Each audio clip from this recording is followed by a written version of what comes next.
Wishes கேட்டு ஒரு ப்ராப்பரான எஜுகேஷன் கொடுக்கலாம். அவங்களுக்கு என்னென்ன நீட்ஸ் இருக்கோ அதை பாத்துக்கலாம். ஒரு வயசுக்கு வந்ததுக்கு அப்புறம் இப்போ 18 வயசு 16 வயசுல ஒரு 15 வயசுல வீட்டை விட்டு ஓடி வராங்கன்னா அந்த சிச்சுவேஷன்ல வந்து குழந்தைகளுக்கு என்ன தேவையா இருக்கும்? Only education. அதை தாண்டி வேற என்ன இருக்கு? எந்த நீடுமே இருக்காது. ஆனா இதை பெத்தவங்களே பண்ணல, இவங்க எப்படி பண்ணுவாங்க? இவங்க என்ன பண்றாங்க? உடனே வா உனக்கு சர்ஜரி பண்ணு, உடனே அப்படியே பொம்பளை மாதிரி கெட்டப் மாத்து, போ ரோட்டுக்கு போ, இல்லைன்னா பிச்சை எடுக்க போ, உனக்கு எது 2 ஆப்ஷன் இருக்கோ அதுக்கு போ, இல்ல நீ எதுல 2க்கு தகுதி இருக்கோ அதுல போ, அழகா இருந்தா நீங்க போ, நீ எதுவுமே இல்லன்னா பிச்சை எடுக்க போ. இதுதான் வந்து பண்றதா சொல்லுங்க?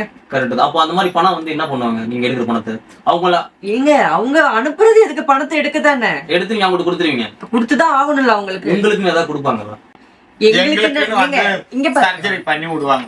எனக்கு வந்து இப்ப நான் வந்து எங்க அம்மா எனக்கு புரியல. உங்களுக்குன்னு எங்களுக்குன்னா ஆபரேஷன் பண்ணி விடுவாங்க. ஆபரேஷன் பண்ணி மட்டும் தான் விடுவாங்க. ஆமா, வேற என்ன